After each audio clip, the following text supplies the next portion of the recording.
اعوذ باللہ من الشیطان الرجیم بسم اللہ الرحمن الرحیم الرحمن علم القرآن خلق الانسان علمہ البیان الشمس والقمر بحسبان والنجم والشجر یسجدان صدق اللہ مولانا العلی العظیم وبلغنا نبیہ ورسولہ الکریم۔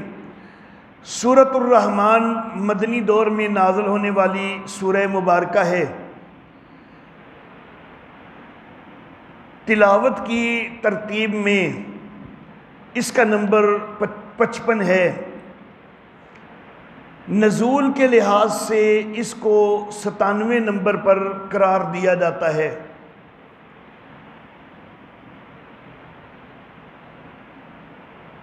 اگرچہ قرآن حکیم کے نسخوں میں عموماً سورۃ الرحمن کو مدنی لکھا جاتا ہے،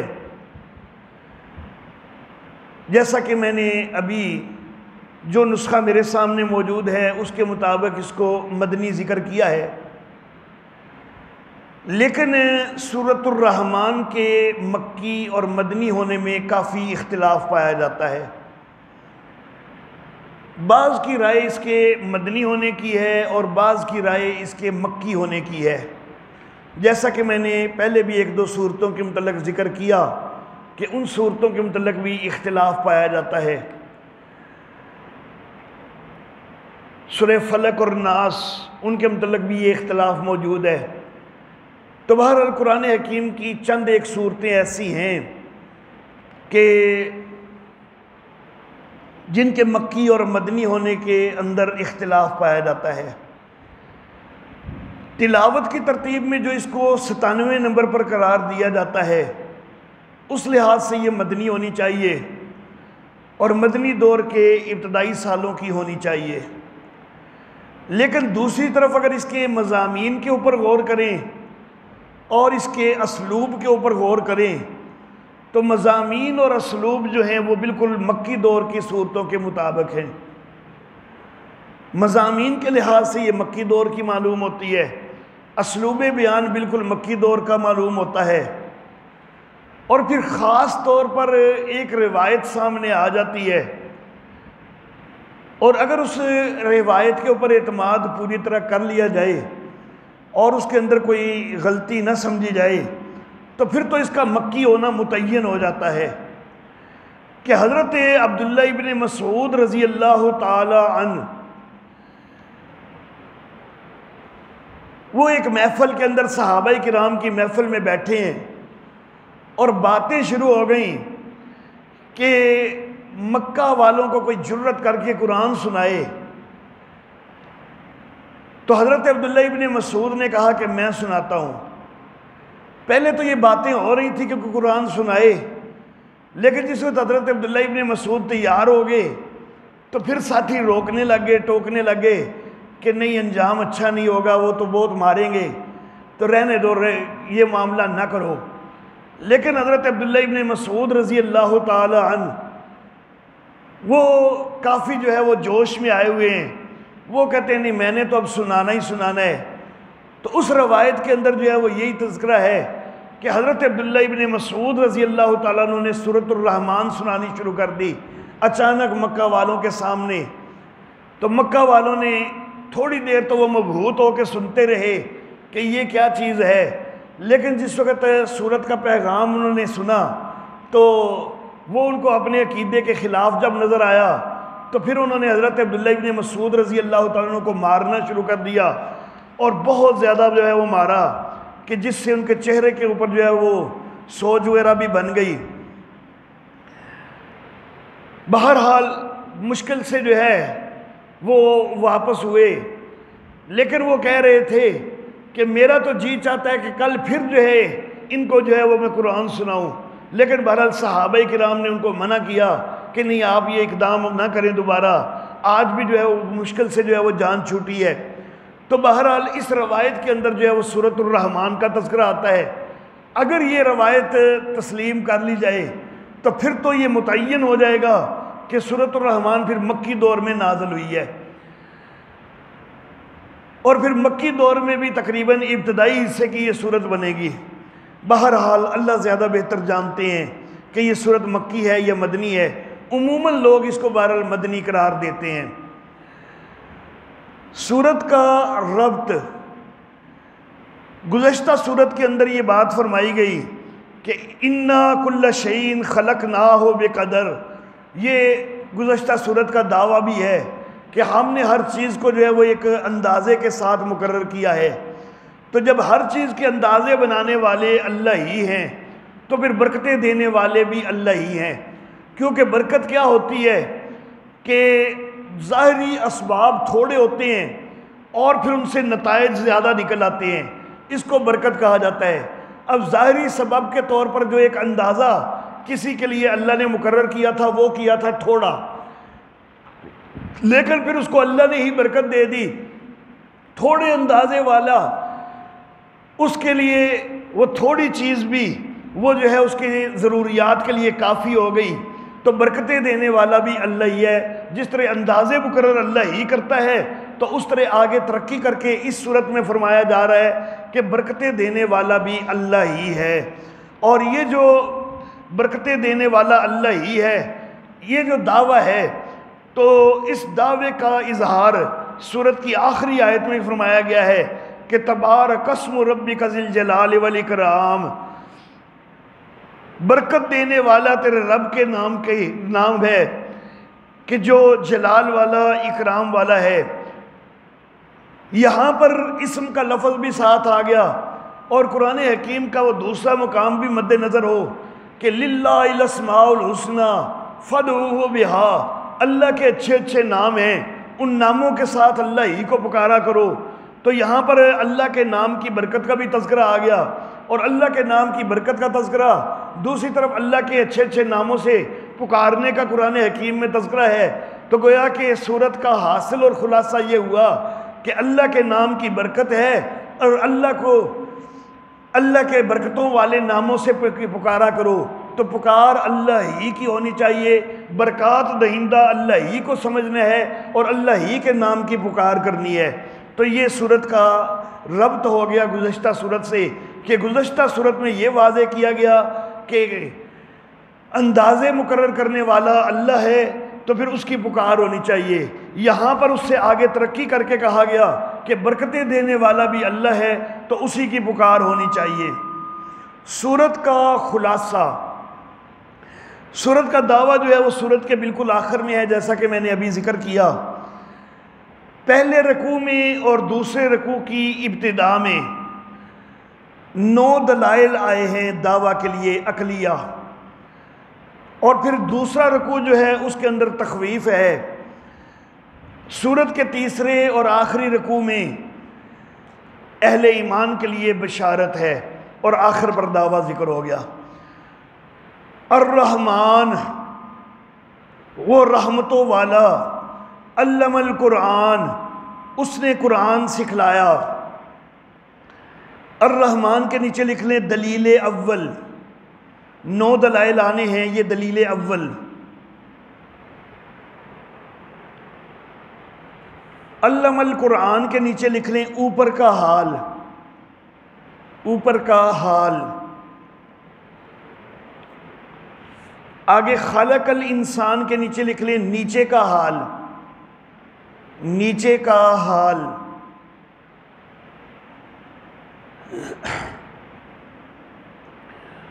9 دلائل آ رہے ہیں، جن میں سے ابتدائی جو 3 دلائل ہیں نا، ان دلائل کے اندر ترتیب اللہ رب العزت نے اس طرح کی رکھی ہے کہ ایک حال اوپر کا بیان ہو رہا ہے، ایک حال نیچے کا بیان ہو رہا ہے، تاکہ واضح ہو جائے کہ اوپر کی کارسازی وہ بھی اللہ ہی کے اختیار میں ہے، اور نیچے کی کارسازی وہ بھی اللہ ہی کے اختیار میں ہے۔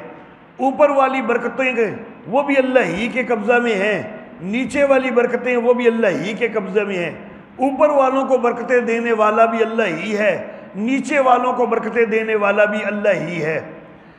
تو ابتدائی 3 دلائل جو ہیں ان کے اندر اوپر اور نیچے کا حال ذکر کر کے تو دونوں طرف کے تصرف اور اختیار اور برکتوں کا مالک وہ اللہ ہی کو جو ہے وہ ثابت کیا گیا، تو پکار اللہ ہی کی ہونی چاہیے۔ رحمتوں والا جس نے قرآن سکھلایا، تو قرآن اوپر سے نازل ہوا ہے اور نبی اکرم صلی اللہ علیہ وسلم کو سکھلایا گیا ہے، تو یہ اوپر کا حال ہو گیا۔ خلق الانسان، انسان کو پیدا کیا گیا، یہ نیچے کا حال، انسان کو پیدا کیا۔ علمہ البیان، پھر انسان کو بیان کا سلیقہ بھی سکھایا، اس کو بولنے والا بنایا۔ الشمس والقمر بحسبان، دلیل ثانی، الشمس کے نیچے لکھ لیں دلیل ثانی، اور ساتھ ہی کوما یا ڈیش لگا کے لکھ لیں اوپر کا حال۔ آگے والنجم والشجر یسجدان، اس کے نیچے لکھ لیں نیچے کا حال۔ الشمس والقمر بحسبان، دلیل ثانی، اوپر کا حال۔ والنجم والشجر یسجدان، نیچے کا حال۔ اب یہاں پر میں نے النجم کے نیچے لکھوا دیا کہ نیچے کا حال، حالانکہ ستارے بھی تو اوپر ہوتے ہیں۔ النجم کا معروف معنی تو ستارے ہی ہے، لیکن میں ابھی اس کی وضاحت کرتا ہوں۔ الشمس والقمر بحسبان، سورج اور چاند حساب کے ساتھ ہیں۔ سورج کے ذریعے کیلنڈر کا انتظام ہوتا ہے، چاند کے ذریعے بھی ایک کیلنڈر کا انتظام ہوتا ہے۔ شمسی کیلنڈر اس کی بنیاد سورج کے اوپر ہے، قمری کیلنڈر اس کی بنیاد چاند کے اوپر ہے، تو یہ بھی ایک حساب ہے۔ اس کے علاوہ موسموں کے حساب، ان کا بھی تعلق سورج کے ساتھ اور چاند کے ساتھ ہوا کرتا ہے۔ اس کے علاوہ فصلوں کے پکنے کے حسابات، ان کا تعلق بھی سورج اور چاند کے ساتھ ہوا کرتا ہے۔ پھر اوقات کے حسابات کہ اب فجر کا وقت ہے، اب ظہر کا وقت ہے، تو یہ بھی سورج کے ساتھ متعلق ہے۔ تو کئی قسم کے حسابات ہیں جو کہ سورج سے متعلق ہیں اور چاند سے متعلق ہیں۔ والنجم والشجر یسجدان، اور ستارے اور درخت سجدہ کرتے ہیں، ایک معنی۔ دوسرا معنی جو کہ اکثر مفسرین نے لیا ہے، اور جھاڑ اور درخت سجدہ کرتے ہیں۔ النجم جو ہے اس کا معروف معنی تو ہے ستارے، اور بعض مفسرین نے گزشتہ آیت میں چونکہ الشمس والقمر تھا تو اس کی مناسبت سے النجم کا معنی ستارے لیا ہے، لیکن اکثر مفسرین نے النجم کا دوسرا معنی لیا ہے۔ النجم کا ایک معنی ہوتا ہے جھاڑ، ہر وہ پودا کہ جس کا تنا موجود نہ ہو اس کو النجم کہتے ہیں عربی میں۔ اردو میں اس کے لیے کوئی ایسا لفظ تو ہے نہیں کہ جو اس کا پورا مفہوم ادا کر دے، البتہ ہم اس کو جھاڑ کہہ دیتے ہیں۔ سبزیاں بھی اس کے اندر شامل ہو جاتی ہیں، کیونکہ سبزیوں کے جو پودے ہوتے ہیں ان کا تنا موجود نہیں ہوتا۔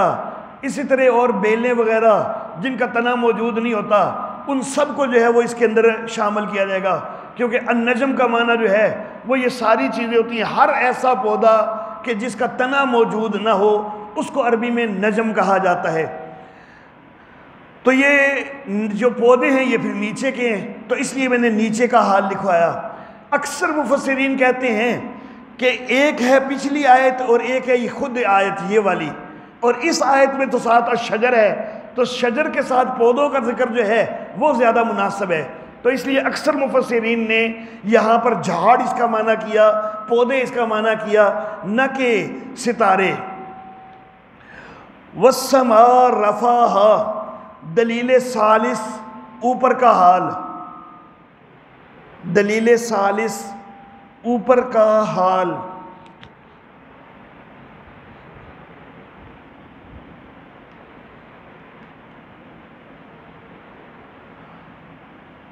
ساتھ ہی لفظ ہیں وَوَضَعَ الْمِيزَانَ، اس کے نیچے لکھ لیں جملہ معترضہ، جملہ معترضہ۔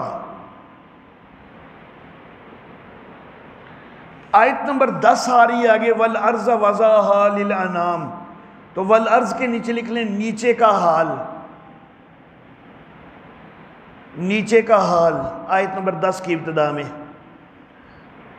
وَالسَّمَاءَ رَفَعَهَا، آسمان کو ہم نے بلند کیا، تو آسمان اوپر ہوتا ہے، یہ اوپر کا حال ہو گیا۔ اس کے مقابلہ میں وہ آیت نمبر 10 میں نیچے کا حال آ رہا ہے کہ زمین کو جو ہے وہ ہم نے بچھایا ہے لوگوں کے لیے، اس کو لوگوں کے لیے بنایا ہے۔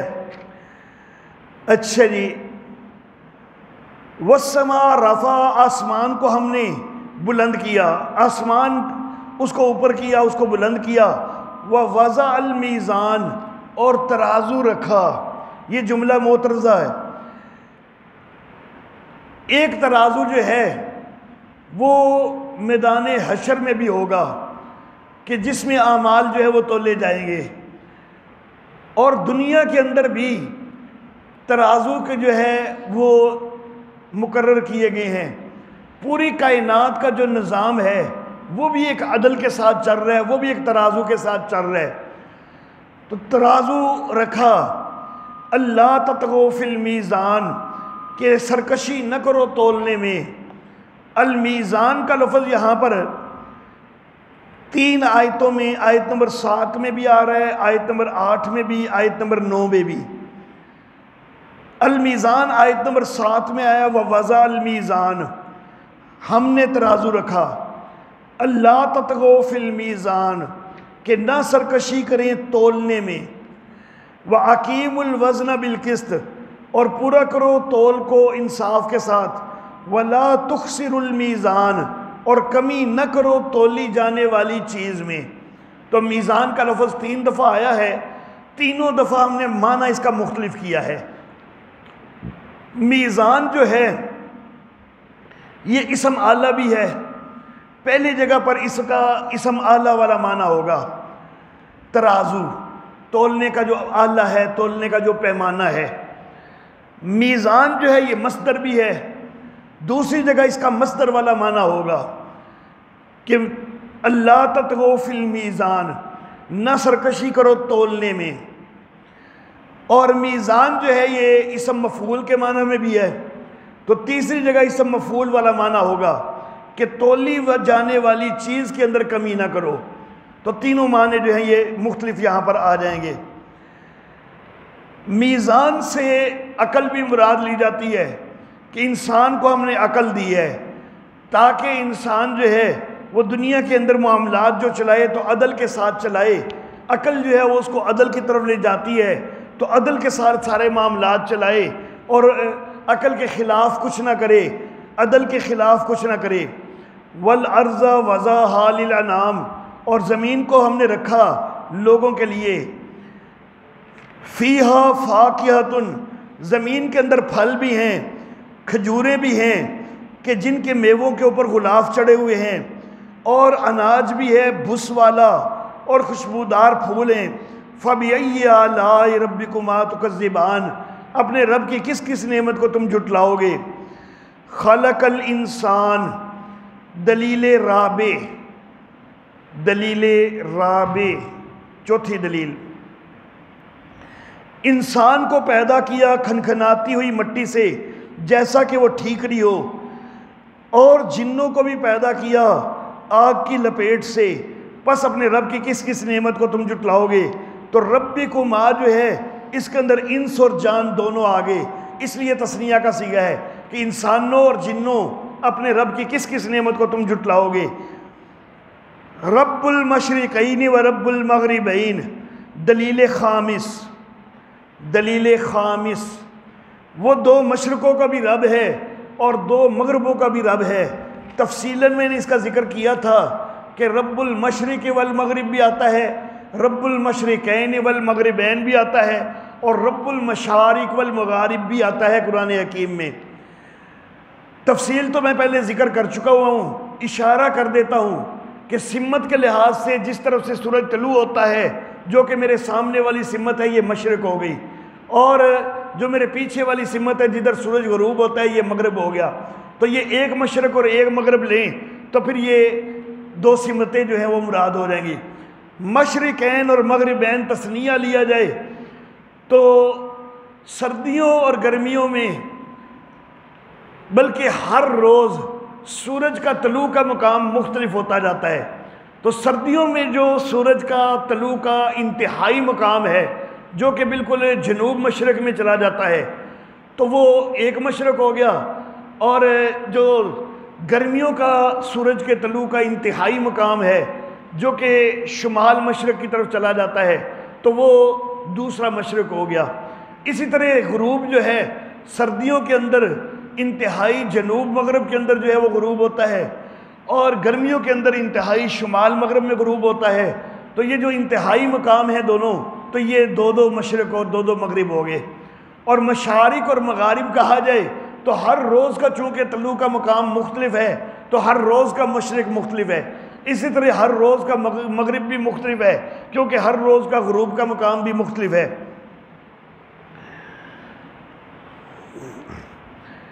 پس اپنے رب کی کس کس نعمت کو تم جھٹلاؤ گے؟ مرج البحرین یلتقیان، دلیل سادس، چھٹی دلیل سادس، چلائے دو سمندر مل کر چلنے والے یا چلائے دو دریا مل کر چلنے والے، ان کے درمیان پردہ ہے کہ ایک دوسرے کے اوپر زیادتی نہیں کرتے، ایک دوسرے کے اوپر چڑھتے نہیں ہیں۔ تو دنیا کے اندر یہ نظارہ کئی جگہ پر ملتا ہے کہ دو سمندر اکٹھے جا رہے ہوتے ہیں، یہ دو دریا اکٹھے چل رہے ہوتے ہیں اور ان کے درمیان ایسا نہ دیکھا جانے والا پردہ ہوتا ہے کہ کئی کئی میل تک وہ دونوں سمندر اکٹھے چلتے ہیں، رنگ مختلف ہوتا ہے، پانی کا مزاج مختلف ہوتا ہے، لیکن وہ اکٹھے چل رہے ہوتے ہیں، ایک دوسرے کے اوپر بڑھتے نہیں ہیں۔ فَبِأَيِّ آلَاءِ رَبِّكُمَا تُكَذِّبَانِ، اپنے رب کی کس کس نعمت کو تم جھٹلاؤ گے؟ يَخْرُجُ مِنْهُمَا اللُّؤْلُؤُ وَالْمَرْجَانُ، ان دونوں سے خواہ وہ کھاری پانی والا ہے یا میٹھے پانی والا ہے، دونوں قسم کے سمندروں سے موتی بھی نکلتے ہیں، مونگے بھی نکلتے ہیں۔ تو اپنے رب کی نعمت کس کس نعمت کو جھٹلاؤ گے؟ وَلَهُ الْجَوَارِ، دلیل سابع، ساتویں دلیل سابع،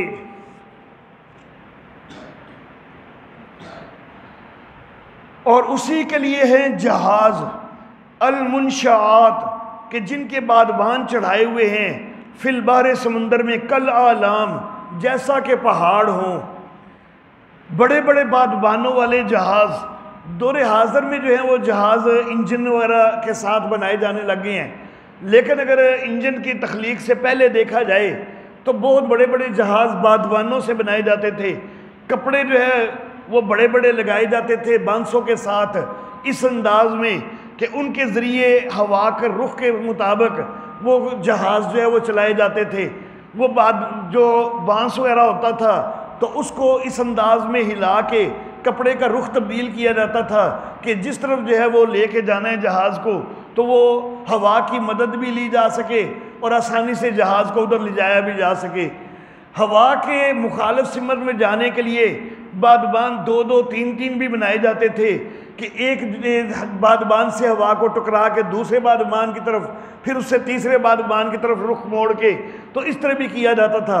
تو بہرحال بڑے بڑے بادبانوں والے جہاز جو ہیں تو وہ اللہ کے لیے ہیں، اللہ نے بنائے ہوئے ہیں، یعنی اللہ نے ان کا سلیقہ سکھلایا تمہیں، تم اللہ کی دی ہوئی عقل کے مطابق بناتے ہو، اور اللہ ہی نے وہ مادہ اور مواد بھی فراہم کیا جس مادہ کے ذریعے تم سارا کچھ بناتے ہو۔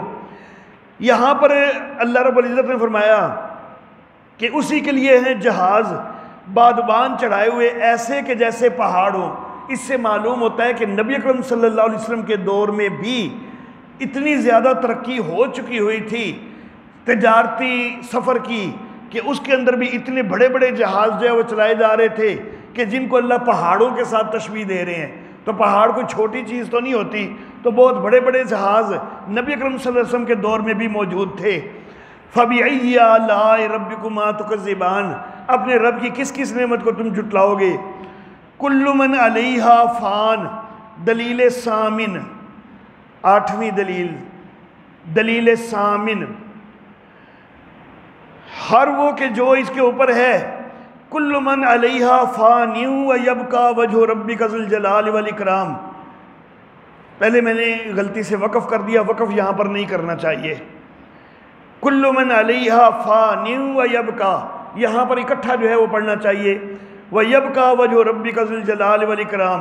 وقف کرنا یہاں پر مناسب نہیں ہے کیونکہ کُلُّ مَنْ عَلَيْهَا فان، ہر چیز کا فنا ہو جانا ایک یہ چیز ہے، لیکن اللہ رب العزت کا وجود جو ہے اس کو تو فنا کوئی نہیں، تو اس کو ذکر الگ سے کریں تو کل کے اندر تو ساری چیزیں ہی آ جاتی ہیں، تو یہ معنی جو ہے وہ غلط ہو جاتا ہے۔ تو یہ دونوں چیزوں کا اکٹھا سامنے آنا وہ مناسب ہے کہ ہر چیز کائنات کی فنا ہونے والی ہے، لیکن رب کی ذات ایک ایسی ہے کہ جس کے لیے ہمیشہ بقا ہے، جس کے لیے فنا نہیں ہے۔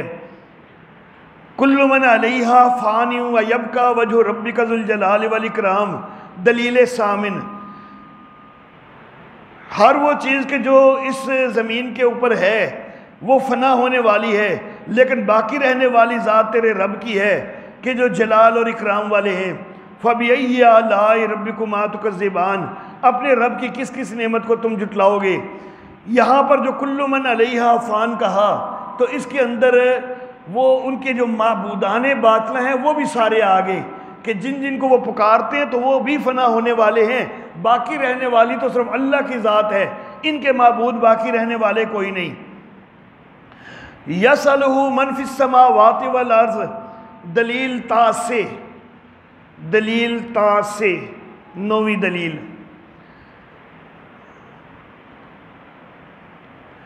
اسی سے مانگتے ہیں جو آسمانوں میں ہیں اور جو زمین میں ہیں۔ کل یوم ہوا فی شان، ہر دن وہ ایک نئے دھندے میں ہے، ہر روز اللہ رب العزت کوئی نہ کوئی نئے نئے انتظامات کر رہے ہیں، کبھی کیا کر رہے ہیں، کبھی کیا کر رہے ہیں، کبھی کسی ایک قوم کو عروج دیا جا رہا ہے، کبھی کسی دوسری قوم کو عروج دیا جا رہا ہے، کبھی کسی کو تخت پہ بٹھایا جا رہا ہے، کبھی کسی کو تخت سے اتارا جا رہا ہے، کبھی کسی کا رزق فراخ کیا جا رہا ہے، کبھی کسی کے رزق میں تنگی کی جا رہی ہے، کبھی کسی کی معیشت جو ہے وہ عروج پر جا رہی ہے، کبھی کسی کی معیشت تنگ ہو رہی ہے۔ یہ سارے انتظامات اللہ ہی کرنے والے ہیں، ہر روز نئے نئے انداز ہیں اللہ کے۔ پس کس کس اپنے رب کی کس کس نعمت کو تم جھٹلاؤ گے۔ سنفرغ لکم ایھا الثقلان، تخویف اخروی، یہاں تک 9 دلائل پورے ہو چکے، اور آگے جو ہے یہ اس رکوع کے اندر تخویف اخروی ہے، اگلے رکوع کے اندر بشارت آ جائے گی اہل ایمان کے لیے۔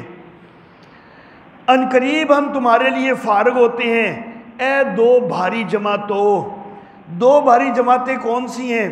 وہ جو پیچھے تذکرہ ہوا، خلق الانسان ایک اور دوسرا خلق الجان، تو یہ دونوں جو ہے انسان اور جن، یہ دونوں بھاری جماعتیں۔ بھاری جماعتوں سے مراد کہ تمہاری بہت بڑی تعداد ہے، بہت زیادہ انسان بھی ہیں، بہت زیادہ جن بھی ہیں۔ ان قریب ہم تمہارے لیے فارغ ہوتے ہیں اے 2 بھاری جماعتوں۔ اب اللہ رب العزت ان کے لیے یہ فارغ ہونے کا لفظ اللہ نے خود استعمال فرمایا ہے، تو کیا اللہ رب العزت پہلے کسی ایسی مصروفیت میں ہے کہ ابھی اللہ کے پاس انسانوں اور جنوں کے لیے وقت نہیں ہے؟ ایسا تو نہیں ہوتا۔ اللہ رب العزت تو ایک وقت میں ساری کائنات کا نظام چلاتے ہیں۔ یہ تو نہیں ہوتا کہ ایک طرف اللہ مصروف ہو تو دوسری طرف سے اللہ غافل ہو جاتے ہوں معاذ اللہ، اور دوسرے کام کے لیے وقت چاہیے ہوتا ہے اللہ کو کہ جب وقت ملے گا تو اس طرح متوجہ ہوں گے۔ ایسا تو نہیں ہوتا۔ اصل میں یہ صرف ایک محاورے کے انداز میں ہے کہ ابھی تمہیں ہم ڈھیل دیے جا رہے ہیں انسانوں اور جنوں، لیکن ابھی جو ہے وہ تمہاری طرف ہمارا رخ ہوگا، تمہاری طرف ہم جو ہے وہ آئیں گے۔ تو یہ صرف ایک محاورے کے طور پر لفظ استعمال ہوتے ہیں، اس کا یہ مطلب نہیں ہے کہ اللہ رب العزت ابھی جو ہے ان کے پاس تمہارا معاملہ نپٹانے کا وقت نہیں ہے، بعد میں دیکھیں گے، ایسا کچھ نہیں ہے۔ ان قریب ہم تمہارے لیے فارغ ہوتے ہیں اے 2 بھاری جماعتوں، پس تم اپنے رب کی کس کس نعمت کو جھٹلاؤ گے۔ اب یہاں پر معاملہ ہے تخویف کا۔ آگے ساری چیزیں جو اس رکوع کے اندر ذکر ہو رہی ہیں نا، وہ تو خوفناک سے خوفناک ہیں، لیکن اللہ ساتھ ساتھ کہے جا رہے ہیں کہ اپنے رب کی کس کس نعمت کو جھٹلاؤ گے۔ تو یہ تو بات بڑی عجیب سی لگتی ہے کہ یہ چیزیں جو ہیں یہ تو ساری انسان کے لیے نقصان دہ اور خوفناک ہیں، تو پھر اللہ ان کے ان نعمتیں کیوں کر رہے ہیں، کہہ رہے ہیں۔ تو اصل میں نعمت کا معاملہ اس کے اندر یہ ہے کہ دیکھو یہ ہم تمہیں دنیا کے اندر یہ سمجھا رہے ہیں کہ آخرت کے اندر یہ ساری پریشانیاں آئیں گی اگر تم دنیا کے اندر کفر اور شرک ہی اختیار کیا۔ تو چونکہ دنیا کے اندر تم کو ہم سمجھا رہے ہیں کہ یہ سارے مصائب آنے ہیں، ساری صورتحال جو ہے وہ تمہارے اوپر بننی ہے، تو پھر یہاں پر سمجھ جاؤ یہ تمہارے لیے اللہ احسان کر رہے ہیں کہ ابھی سے تمہیں بتا رہے ہیں کہ دیکھو کیا کچھ پیش آنے والا ہے، آخرت میں تمہارا کیا حال ہونے والا ہے۔ تو یہ جو دنیا کے اندر تمہیں بتایا جا رہا ہے یہ اللہ کا احسان ہے، تو کس کس احسان کو جو ہے وہ جھٹلاؤ گے، کس کس نعمت کو جھٹلاؤ گے؟ اللہ تو ایک ایک چیز جو ہے وہ کھول کے بیان کر رہے ہیں کہ تمہارے اوپر یہ خرابی بھی آئے گی، یہ پریشانی بھی آئے گی، یہ عذاب بھی آئے گا، یہ عذاب بھی آئے گا، تو ابھی جو ہے وہ تمہیں اس کے اوپر نصیحت حاصل کر لینی چاہیے نا، تو ابھی بچ جانا چاہیے۔ تو اللہ کی نعمت ہے کہ اللہ تمہیں ابھی بتا رہے ہیں تو اس سے فائدہ اٹھا لو۔ یا معاشر الجن والانس، اے جنوں اور انسانوں کی جماعت، اگر تم طاقت رکھتے ہو کہ نکل بھاگو آسمان اور زمین کے کناروں سے تو نکل بھاگو، لیکن تم نہیں جا سکتے مگر دلیل کے ساتھ یا مگر زور کے ساتھ، دونوں معنی ہو سکتے ہیں۔ دلیل کے ساتھ تمہیں کوئی ایسی دلیل مل جائے کہ تمہیں اللہ کی طرف سے چھوٹ حاصل ہو جائے تو ایسی دلیل تو ہے کوئی نہیں، یا اگر تمہارے اندر کوئی ایسا زور موجود ہو کہ زور سے تم نکل کے بھاگ جاؤ تو ایسا بھی کوئی نہیں۔ اللہ کی پکڑ سے جتنا مرضی کوئی قوی اور طاقتور ہو، کوئی بھی زور والا اللہ کی مدد سے، اللہ کی پکڑ سے تو بچ سکتا ہی کوئی نہیں ہے۔ فَبِأَيِّ آلَاءِ رَبِّكُمَا تُكَذِّبَانِ، تو اپنے رب کی کس کس نعمت کو تم جھٹلاؤ گے؟ بھیجے جائیں گے تمہارے اوپر صاف شعلے آگ کے اور دھوئیں والے شعلے بھی، پھر تم بدلہ بھی کوئی نہیں لے سکو گے۔ تو دیکھو یہ حال بھی ہوگا، ابھی سے ہٹ جاؤ، ابھی سے باز آ جاؤ، تو کس کس نعمت کو تم جھٹلاؤ گے اپنے رب کی؟ فَإِذَا انشَقَّتِ السَّمَاءُ، جب آسمان پھٹ جائے گا، پس وہ ہو جائے گا جیسے کہ پس وہ ہو جائے گا وردتاً گلابی، کدہان، جیسا کہ تیل کی تلچھٹ ہوتی ہے، پس تم اپنے رب کی کس کس نعمت کو جھٹلاؤ گے؟ فَيَوْمَئِذٍ لَا يُسْأَلُ عَنْ ذَنبِهِ انس ولا جان، اس دن نہیں پوچھا جائے گا اپنے گناہ کے متعلق نہ کسی انسان سے اور نہ ہی جن سے۔ اب یہاں پر اللہ فرما رہے ہیں کہ اس دن کسی انسان یا جن سے پوچھا ہی نہیں جائے گا اس کے گناہ کا، حالانکہ وہاں پر تو گناہوں کے اوپر صرف سوال و جواب ہی نہیں ہونا، سزا بھی ہونی ہے، تو اللہ کہہ رہے ہیں پوچھا ہی نہیں جائے گا۔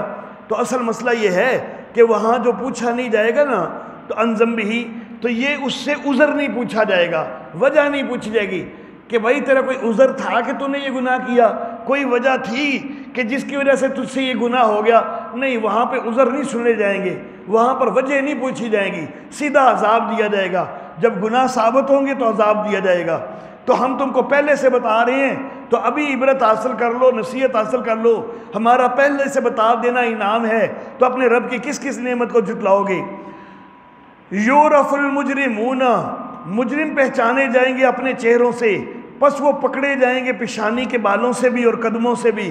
ایک فرشتہ پیشانی کے بالوں سے پکڑے گا، دوسرا قدموں سے پکڑے گا، اور دونوں اس کو اچھال کے جہنم کے اندر پھینک دیں گے۔ فَبِأَيِّ آلَاءِ رَبِّكُمَا تُكَذِّبَانِ، اپنے رب کی کس کس نعمت کو تم جھٹلاؤ گے؟ یہ جہنم ہے کہ جس کی تکذیب کرتے تھے مجرم لوگ۔